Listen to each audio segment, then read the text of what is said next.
Salam baik buat sahabat channel cerita lucu. Semoga menghibur.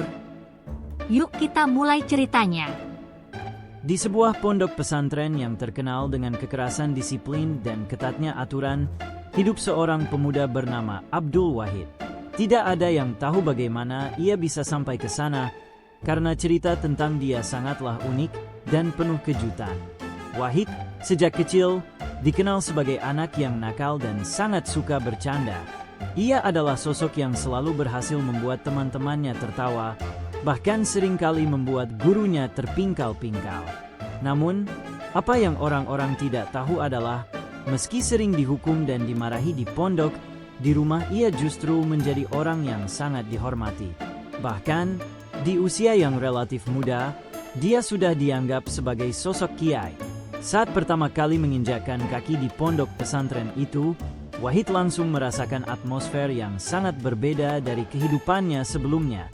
Pondok ini bukanlah tempat yang ramah bagi orang-orang yang suka bercanda dan melucu seperti dirinya. Di sini, segala bentuk kelakuan yang dianggap tidak serius atau tidak sopan akan berujung pada hukuman.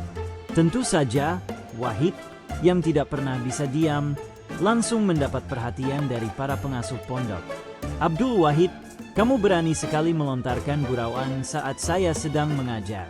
Kamu pikir ini tempat apa?" ujar Ustaz Zaki, pengasuh pondok yang terkenal sangat tegas. Wahid hanya tersenyum lebar dan berkata, "Ustaz Zaki, jangan khawatir, saya cuma bercanda kok. Toh, kalau kita nggak bisa tertawa, hidup ini kan jadi serius banget." Namun, tanpa diduga, senyuman Wahid malah membuatnya mendapatkan hukuman yang tidak terduga. Ia diminta untuk membaca kitab selama berjam-jam tanpa henti, meski sebenarnya Wahid tidak benar-benar memahami apa yang ia baca. Setiap kali ada kesempatan untuk mengerjai teman-temannya, Wahid tidak pernah melewatkannya. Ia seringkali memanipulasi situasi, seperti menempelkan ember berisi air di atas pintu kamar temannya, atau menyuruh orang lain untuk memberikan ceramah palsu yang akan membuat teman-temannya kebingungan. Namun, tentu saja, semua itu selalu berujung pada hukuman. Suatu hari, Wahid membuat permainan yang sangat berani. Ia memasang kaset rekaman yang berisi suara-suara aneh dan mistis di ruang tengah pondok. Ketika kaset itu diputar, seluruh pondok pun menjadi gempar. Suara-suara mistis yang terdengar membuat semua penghuni pondok panik. Wahid, tentu saja, dengan penuh kebanggaan, bersembunyi di balik tirai, mendengar dengan puas bagaimana semua orang bertingkah seperti orang kebingungan. Namun, permainan kali ini berakhir dengan cara yang tidak biasa. Ustaz Zaki yang sudah tidak tahan dengan kenakalan Wahid akhirnya memutuskan untuk memberi hukuman yang tidak terlupakan. Wahid diminta untuk membersihkan seluruh halaman pondok sambil menyanyi keras-keras di depan semua santri. "Baiklah, Wahid, kalau kamu suka bercanda, kamu akan bernyanyi di depan semua orang. Kita lihat apakah kamu masih merasa lucu setelah ini," ujar Ustaz Zaki dengan nada mengancam. Wahid, yang tidak ingin kehilangan wajah di depan teman-temannya, berdiri di tengah halaman dan mulai bernyanyi dengan gaya yang paling konyol yang bisa dia buat. Dia menari-nari, melompat-lompat, dan berusaha menghibur dirinya sendiri, meskipun itu justru semakin membuat para santri tertawa. Suaranya yang fals dan gerakan-gerakan yang canggung membuat suasana semakin lucu. "Tolong, Ustaz, saya nggak bisa bernyanyi lagi," teriak Wahid sambil terus berusaha menjaga keseimbangan tubuhnya yang hampir jatuh. Namun, Ustaz Zaki yang keras kepala tetap memaksanya melanjutkan. Sambil berteriak, "Kalau kamu sudah selesai, baru kamu boleh istirahat." Hukumannya yang aneh itu berlanjut sepanjang hari, dan meskipun kelihatannya seperti hukuman, Wahid sebenarnya merasa puas bisa membuat semua orang tertawa. Bahkan Ustaz Zaki pun tak bisa menahan tawa melihatnya. Namun, ada yang tidak tahu, meskipun Wahid sering dihukum dan dipandang sebelah mata oleh teman-temannya di pondok, dia tetap menjadi anak yang sangat dihormati di rumah. Ayahnya, seorang ulama terkenal di kampungnya, selalu memberi petuah yang membuatnya merasa lebih baik. "Wahid, kamu harus ingat, menjadi seorang yang baik itu tidak mudah. Terkadang, Kesulitan dan hukuman yang kita terima adalah cara Tuhan mendidik kita menjadi lebih baik. Ayahnya selalu berpesan begitu setiap kali Wahid pulang ke rumah. Ia memang sering merasa canggung dengan statusnya di pondok, namun saat kembali ke rumah, ia merasa dihargai dan diterima apa adanya. Wahid sudah dianggap seperti kiai di kampungnya. Ia sering diminta untuk memberikan ceramah singkat, bahkan dianggap sebagai panutan bagi banyak orang, meskipun hidupnya penuh dengan kebiasaan lucu dan konyol. Dan yang paling aneh, meskipun di pondok ia sering dihukum, di rumah ia bisa memberi ceramah panjang lebar dengan penuh hikmat, seolah-olah ia adalah seorang kiai yang benar-benar paham ilmu agama. Bahkan, orang-orang kampung seringkali merasa kagum dan menunggu-nunggu ceramahnya setiap kali ada acara pengajian. Begitu pula saat ada pengajian rutin di rumahnya, orang-orang kampung selalu berdatangan dengan antusias. Wahid, meskipun di dalam hatinya ia merasa canggung, tetap dengan percaya diri menyampaikan ceramah tentang kebaikan hidup dan bagaimana cara menghadapi masalah dengan senyuman yang tentu saja dengan gaya humor khasnya. Namun, tetap saja, perasaan canggung itu tidak pernah hilang, terutama karena dia tahu bahwa setiap kali pulang ke pondok, ia pasti akan menghadapi hukuman lagi. Kehidupan Wahid di pondok pesantren semakin lama semakin konyol. Setiap kali ada kesempatan, dia selalu saja menemukan cara untuk membuat teman-temannya tertawa. Tentu saja, aksi-aksi nakalnya tidak berhenti sampai di situ. Jika sebelumnya dia terkenal dengan aksi-aksi nakalnya yang membuat teman-temannya tertawa terpingkal-pingkal, kali ini dia semakin gencar menciptakan berbagai kejadian yang semakin menggelikan. Salah satu kejadian paling menghebohkan terjadi saat ada acara besar di pondok pesantren. Pada acara tersebut, semua santri diminta untuk menghafal doa-doa penting dan membacanya di hadapan seluruh warga pondok. Wahid yang sejak awal memang kurang serius dalam belajar, memilih untuk mempersiapkan doa yang sama sekali tidak sesuai dengan yang diminta oleh Ustaz Zaki. Namun, yang membuat kejadian ini lebih lucu adalah karena Wahid dengan penuh percaya diri membacakan doa yang menurutnya sangat mendalam, namun penuh dengan kata-kata kocak yang dia ciptakan sendiri. Sungguh, ya Allah, berikanlah hidayah kepada kami, umat yang sering lupa, yang kadang lupa bawa uang pas ngaji, yang suka nungguin makanan gratisan, dan yang senang sekali tertawa tanpa alasan, kata Wahid sambil tersenyum lebar. Para santri yang hadir pun terkejut. Beberapa dari mereka sempat terdiam, namun setelah itu mereka tak bisa menahan tawa. Bahkan Ustaz Zaki yang duduk di depan mencoba menahan tawa sambil menundukkan kepala. Namun, tidak ada yang bisa menahan diri, dan akhirnya seluruh pondok tertawa terbahak-bahak. Wahid, Ustaz Zaki teriak dengan kesal, tapi tidak bisa menyembunyikan senyum di wajahnya. Kenapa kamu harus membuat suasana serius menjadi seperti ini? Namun, tidak ada yang lebih lucu daripada apa yang terjadi selanjutnya. Wahid, yang sudah terlanjur merasa populer di kalangan teman-temannya karena aksi-aksi konyolnya, malah semakin percaya diri dan melanjutkan aksinya. Kali ini dia memasukkan unsur-unsur cerita tentang kehidupan sehari-hari yang penuh dengan kejenakaan. Ia berbicara tentang bagaimana sulitnya mengingat jadwal salat ketika sedang asyik menonton pertandingan bola, atau bagaimana ia merasa terjebak dalam tradisi menahan lapar selama puasa tapi malah ngidam makan mie ayam. Wahid memang seorang yang jago dalam hal hiburan, meskipun terkadang aksinya malah mengganggu konsentrasi teman-temannya yang ingin belajar serius. Seringkali ia dimarahi, namun ia selalu punya cara untuk membuat suasana kembali ceria. Bahkan, beberapa pengasuh pondok merasa bingung, apakah Wahid ini benar-benar nakal atau justru punya bakat untuk membuat suasana menjadi lebih hidup. Namun, sekali lagi, meskipun di pondok hidupnya penuh dengan kejenakaan dan sering dihukum, begitu dia pulang ke rumah, semuanya berubah. Di rumah, Wahid menjadi pribadi yang sangat dihormati. Dia bahkan memiliki cara berbicara yang sangat bijak, seperti seorang kiai yang sudah berpengalaman. Setiap kali ada acara keagamaan, Wahid selalu diminta untuk memberikan ceramah singkat. Meski usia masih muda, ia bisa berbicara dengan tenang dan mengutip ayat-ayat Al-Quran serta hadis dengan lancar. Ayahnya, yang juga seorang ulama, selalu memberikan kesempatan kepadanya untuk berbicara di hadapan para jamaah. Semua orang yang hadir mendengarkan dengan khusyuk, bahkan Wahid sendiri merasa terkejut mendengar betapa seriusnya ia berbicara di depan orang banyak. Seolah-olah dunia pondok dan dunia rumah adalah dua dunia yang terpisah.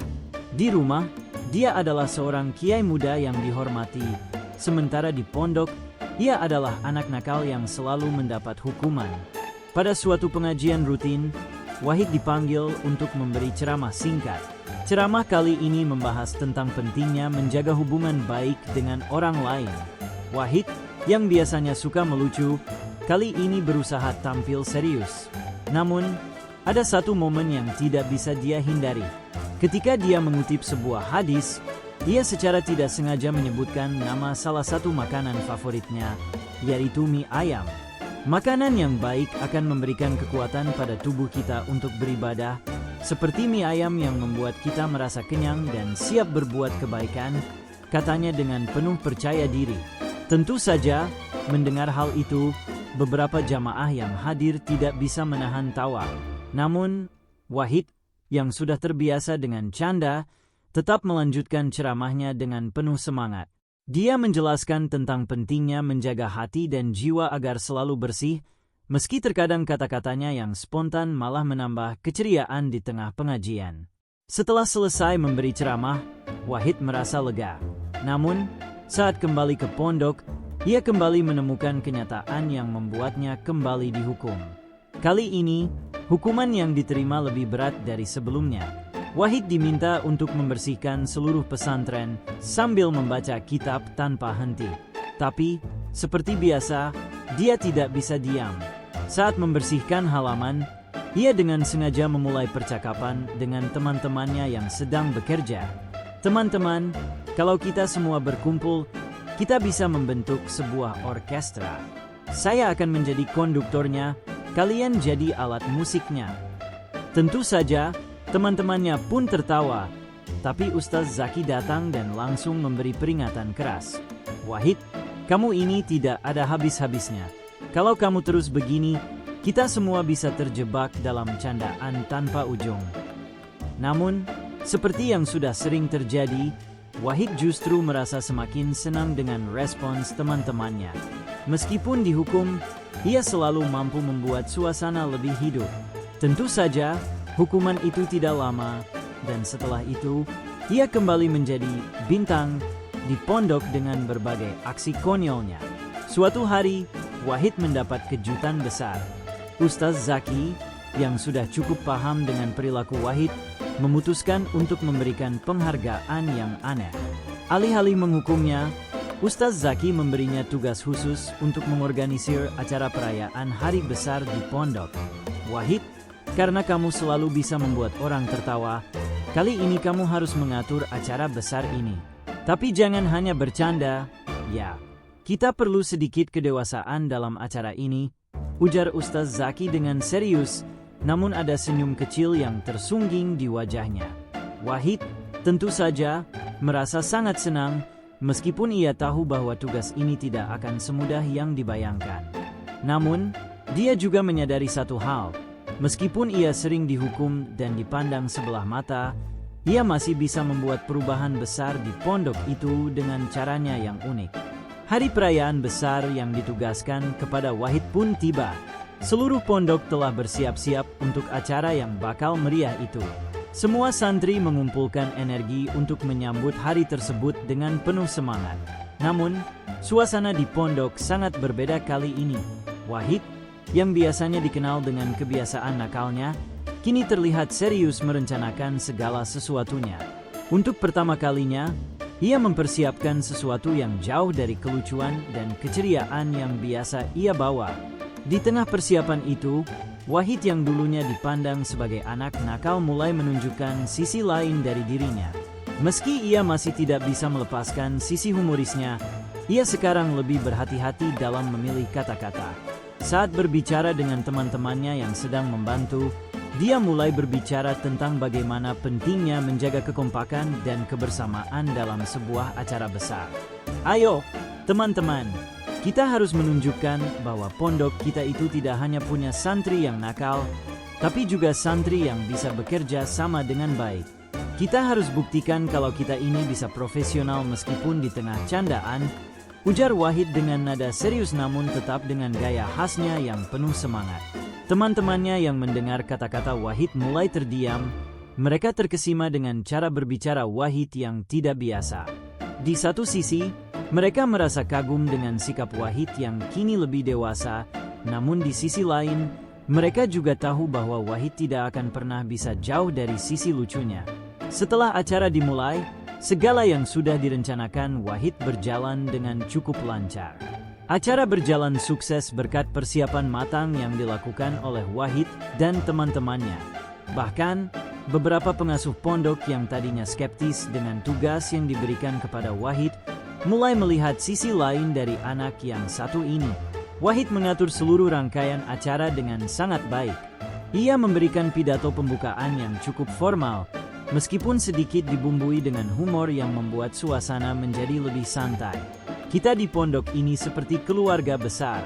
Meski sering ribut, kita tetap harus saling mendukung, apalagi dalam acara besar seperti ini. Tugas kita bukan hanya untuk belajar, tapi juga untuk belajar hidup bersama. Jadi, mari kita nikmati acara ini dengan hati yang ikhlas, kata Wahid dalam pidatonya yang langsung disambut dengan tepuk tangan meriah. Para santri yang hadir tidak bisa menahan tawa saat Wahid mengeluarkan kalimat-kalimat jenaka khasnya, tetapi mereka juga bisa merasakan ketulusan dalam kata-katanya.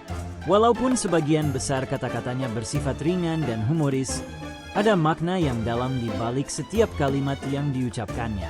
Namun, yang lebih mengejutkan adalah setelah acara selesai, Ustaz Zaki yang biasanya sangat keras dalam menilai memberikan pujian yang jarang terdengar dari mulutnya. Wahid, kamu telah menunjukkan bahwa kamu bisa lebih dari sekadar anak nakal. Kamu mampu mengatur acara dengan baik dan ceramahmu cukup menyentuh, kata Ustaz Zaki dengan wajah yang tidak bisa menyembunyikan rasa bangganya. Wahid, yang mendengar pujian itu, hanya bisa tersenyum lebar. Terima kasih, Ustaz. Saya hanya mencoba melakukan yang terbaik. Terkadang kita butuh sedikit keseriusan, meski tetap dengan sedikit keceriaan agar semua orang merasa nyaman. Wahid menyadari bahwa meskipun ia sering dihukum dan dikritik, ia memiliki kemampuan untuk membuat orang lain tertawa dan merasa nyaman di sekitarnya. Tetapi, pada akhirnya, ia juga belajar bahwa setiap orang perlu belajar bertanggung jawab, tidak hanya kepada dirinya sendiri, tetapi juga kepada orang lain di sekitar mereka. Seiring berjalannya waktu, karakter Wahid pun semakin matang. Meskipun tetap dengan kebiasaan bercandanya, ia semakin dihormati, baik di pondok maupun di rumah. Bahkan, tidak jarang ia mendapat kesempatan untuk mengisi acara pengajian di berbagai tempat. Di hadapan banyak orang, ia berbicara dengan serius, membawakan ceramah dengan penuh kebijaksanaan yang didapatnya dari pengalaman hidupnya yang penuh kejutan. Akhirnya, Wahid pun menemukan keseimbangan antara sifat nakalnya dan sisi seriusnya yang baru ia temukan. Saat di pondok, ia tetap menjadi pusat perhatian, kadang-kadang dihukum karena kenakalannya. Namun di rumah, ia menjadi sosok yang sangat dihormati, dianggap sebagai kiai muda yang bijaksana. Semua orang yang mengenalnya tak bisa menahan rasa kagum atas kemampuan Wahid untuk menjadi dua sosok yang sangat berbeda dalam satu waktu. Wahid pun tak bisa menghindari kenyataan bahwa hidupnya memang penuh dengan keanehan dan kejutan. Namun, justru itulah yang membuatnya unik. Dia tidak pernah menganggap dirinya sebagai orang yang sempurna, tetapi ia belajar bahwa setiap pengalaman, baik itu hukuman atau tawa, selalu memberikan pelajaran berharga. Pada suatu kesempatan, ayahnya yang seorang ulama terkenal di kampungnya berkata, "Wahid, kamu memang sering membuat orang tertawa dengan cara yang tidak biasa, tapi ingat, hidup ini bukan hanya soal bagaimana kita membuat orang lain tertawa.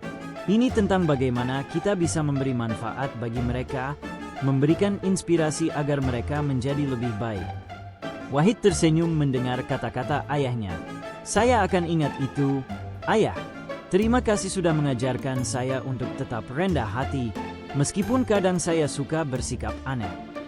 Mungkin Wahid memang tak akan pernah bisa lepas dari sisi lucunya yang menghibur, tetapi dia telah menemukan caranya untuk menjadi lebih baik, baik sebagai santri di pondok pesantren maupun sebagai kiai muda yang dihormati di rumah.